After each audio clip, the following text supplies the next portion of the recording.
Welcome back to Master Kalog, and don't forget to subscribe and click notification bell for more updates. Narito ang event rally ng Marcos Senatorial Slate, ang alyansa ng Bagong Pilipinas. So eto po, napakadami pong tao. Pakinggan po natin ang kani-kanilang mga pahayag, at narito rin po ang pahayag ni PBBM, kaya pakinggan po natin. Lahat ng atensyon po natin ay nakaharap dito sa ating mga magigiting na senatorial, ay huwag po natin kakalimutan, may halos 18 at 200 na iba't ibang kandidato na sa lokal, mula sa governor, sa congressman, hanggang sa sangguniang bayan. At nabanggit ko po yan dahil ipagmamalaki ko na ang alyansa lamang ang samahan na kumpleto ang kandidato sa bawat pwesto na tinatakbuhan ngayong eleksyon na ito sa national hanggang sa pinakamaliit na bayan na sanggunian member. Yan po ay dahil pag tinitignan po natin ang mga ibang partido, nakakandara pa po sila at naghahanap sila ng kandidato, hirap na hirap silang kumuha ng miyembro. At hindi nila maunawaan kung bakit ang alyansa, na kumpleto po natin yung lineup. Madali lang po ang sagot dyan. Dahil ang alyansa lamang sa lahat ng mga grupong politiko na kasama sa halalan na ito, ang alyansa lamang ay may panindigan. Hindi ito nagsasama para magtulungan lamang, para tulungan na sila ay mahalal. Sila po ay may panindigan na sila ay kapit-bisig na tutulong at gagawin ang lahat para pagandahin ang buhay ng bawat Pilipino at pagandahin ang minamahal nating Pilipinas.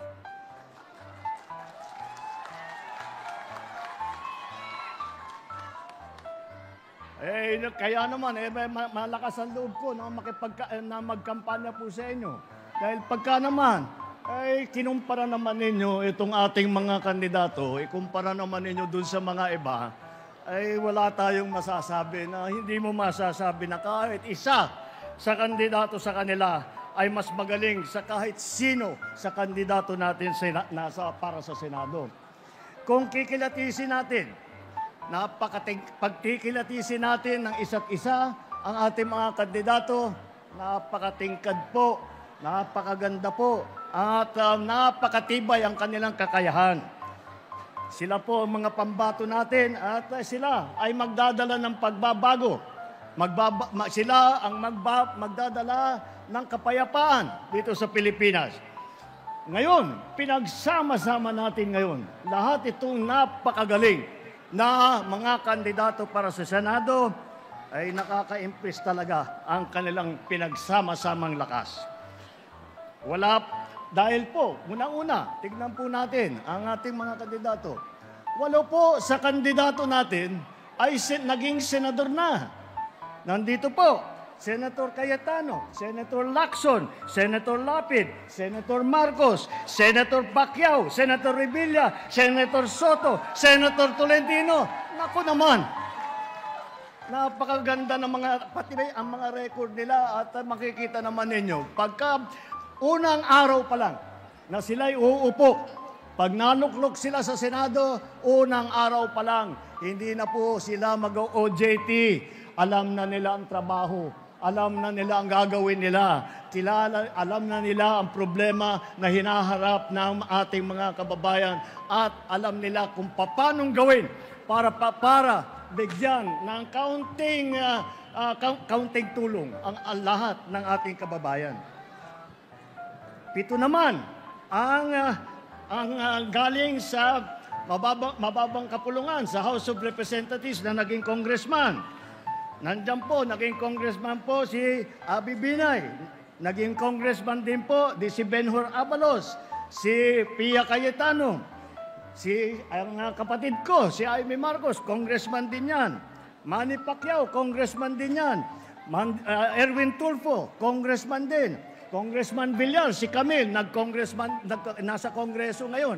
Kaya makita po, kumbaga po sa basketball, napakalalim po ng bangko namin. Hindi na po sila bagito at hindi na sila mag-aaral-aral pa.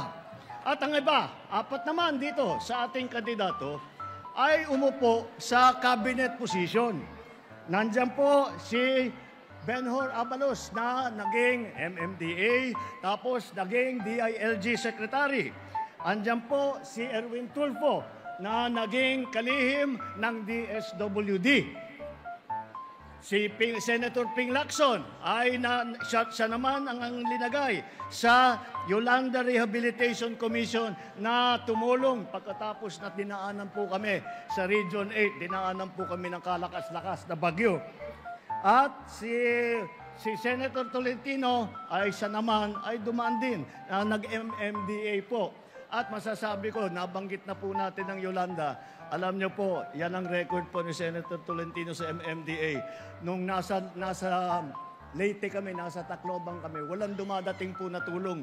Ang unang dumating na tulong ay galing kay Senator Tolentino ng MMDA. Kaya makita mo talagang malalim ang pagmamahal niya sa taong bayan. Alam nila ang trabaho sa bawat level, mula sa kabinete hanggang sa lokal, hanggang sa pinakababa. Hindi sila nagdadada, marami silang ginagawa.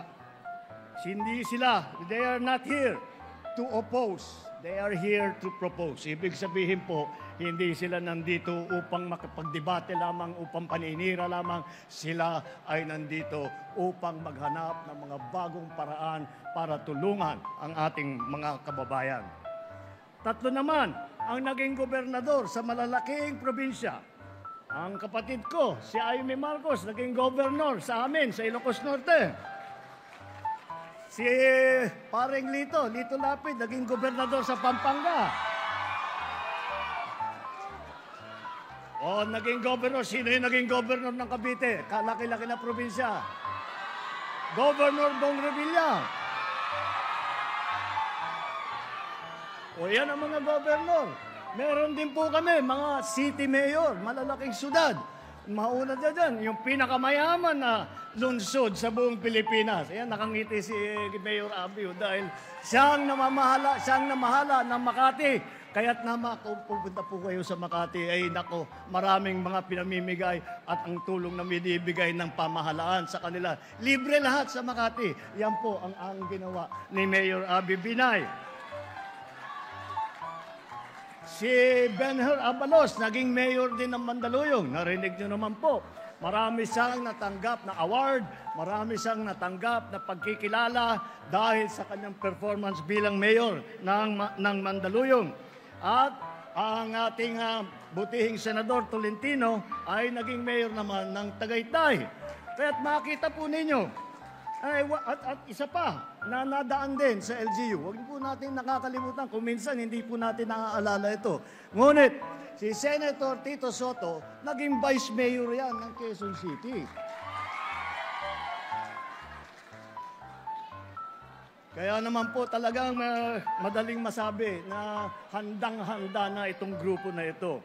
At hindi lamang, at pag-uusapan naman ang mga issue ng ating mga kababaihan, hindi po tayo may iwanan dahil apat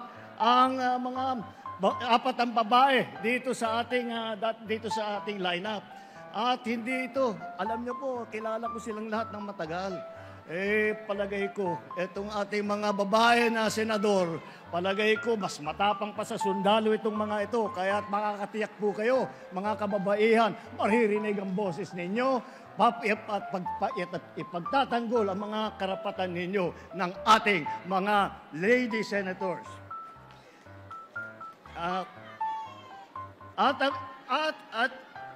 Dahil ang ating pinag-usapan dito ay legislatura, ang pagsulat ng mga batas. Dito po sa ating lineup, apat po ang abogado. Si Attorney Benhur Abalos, Attorney Abby Binay, Attorney Pia Cayetano, Attorney Tol Tolentino. Yan po, sila ay sanay na sanay po at nakakaunawa sa mga pangangailangan para pagandahin ang mga batas na lumalabas sa Kongreso. Pagdating naman sa mga pinanggalingan, baka akala po ninyo, silang lahat ay tiga Maynila lamang. Baka akala ninyo, isa lang ang pinanggalingan nila, sa Luzon lang nanggaling. Hindi po ganun. Pagdating sa geographical representation, dalawa po ang taga Mindanao. Alam nyo, kilala nyo naman ang ating kampyon. Si Senator Manny Pacquiao ay galing...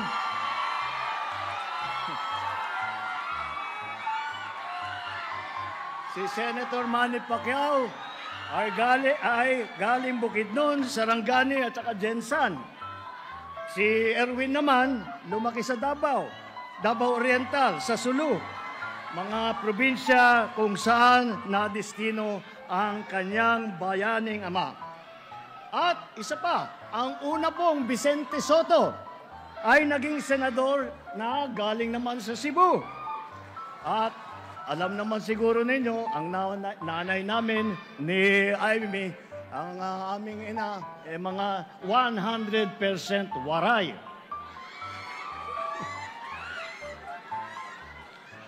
Wala sa kanilang may bahid na problema. Wala sa kanilang wala kayong maririnig na masamang balita tungkol dito sa ating mga kandidato. Ito ay hindi lamang sila ay magaling. Sila ay mabubuting tao.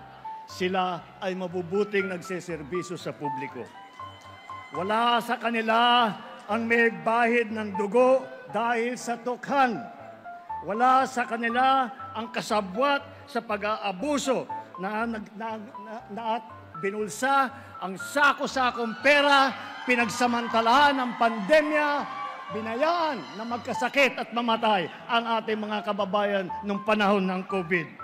Wala sa kanila ang nagsisip-sip po sa China na yung iba pumapalak pa na tuwan-tuwa na pagka binobomba po ng tubig ang ating mga Coast Guard, kapag hinaharang ang ating mangingisda at ninanakaw sa kanila ang kanilang huli. Kaya po, makikita po natin na malinis po ang record nila. Malinis po ang kanilang ginagawa. Malinis po ang kanila naging trabaho. Kaya po, napakadali po ikampanya ang ating lineup.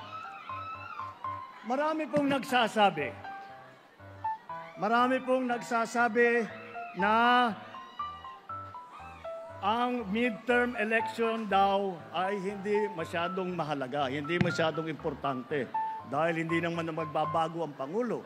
At yung naiwang 100 pa na senador ay hindi naman mapapalitan. Well, siguro naman sa ibang halalan, baka totoo yun. Ngunit hindi totoo po ito sa halalan na ito sa midterm election. Dahil ang pagpili ninyo, ang iboboto ninyo ay ang magsisilbi ng gabay kung ano ang tutunguhan ng ating bansa.